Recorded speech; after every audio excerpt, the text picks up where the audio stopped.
Tonight in the 208 at 10, we are headed to Weiser, where you'll find a gym that is nearly 90 years old. It was built during the Great Depression for $56,000. The bricks, the roof, and the memories still hold strong. And as Hunter Funk explains, the state now says its history is worth preserving. When I coached here, it was called Echo Pavilion. Because of the noise. Yeah. Talk to the people who played in the gym, built in 1937. The sound hits you first. I had a former student, that played basketball here. He's probably of the 1964 class. He said they played Meridian here one year. And Meridian was a pretty good team, bigger school than Weiser, but we had a pretty good team that year. All the bleachers were full. It was unreal. He said our coach would call a timeout and we couldn't hear him. He had to draw and write to what he was saying. And by the way, Weiser beat them by 3 points, 67-70. Wins that are still held over the heads of their rivals. The Weiser High School gym was where the town showed up. In the community, the high school kids, grade school kids, and the folks, moms and dads and grandma and grandpas, they'd be standing out looking in the doors, you know. It was a great place for Weiser and for the kids. Basketball before the three-point line, before dunking, before rolling the ball was legal. It hasn't changed much other than a lot of guys dunk the ball now, and they didn't. Nobody in junior high dunked it.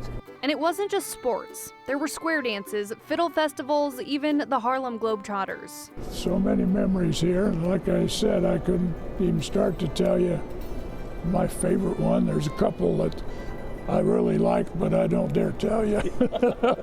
That's the thing about this building. It kept collecting stories.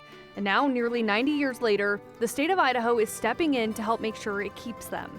The State Historic Preservation Office traveled to Weiser to kick off a project to list the Weiser Middle School Gymnasium on the National Register of Historic Places. Our office gives away approximately $100,000 a year to local communities to advance the causes of historic preservation in their community. They determine what their project might be, they apply for grant funds. It is a competitive program, not guaranteed success, but when we can, we fund as many as we can, about a dozen each year. The building was designed by Boise architects Turtle Lot and Hummel, completed in 1937 with support from President Franklin D. Roosevelt's New Deal programs. Built to put people to work during the Great Depression. It started as the Weiser High School gym. Well, during Snowmageddon, all of our other roofs leaked. This building did not leak. I mean, built in 1937, it's one of our oldest, it is the oldest building in our school district, and yet it's the one that held up the best. Today, it still serves students and the community as part of Weiser Middle School. And despite its age, the goal of the historic listing isn't to freeze the building in time, it's to recognize its value and to help preserve it for what comes next. This would be one that I would say no. We need to keep this one and put money into it to preserve it, but absolutely honor it for what it is, because this is a beautiful building. Yeah, that is a very well-made building. Weiser School District received $8,000 to hire a consultant to complete their paperwork to help get it put on the National Register of Historic Places.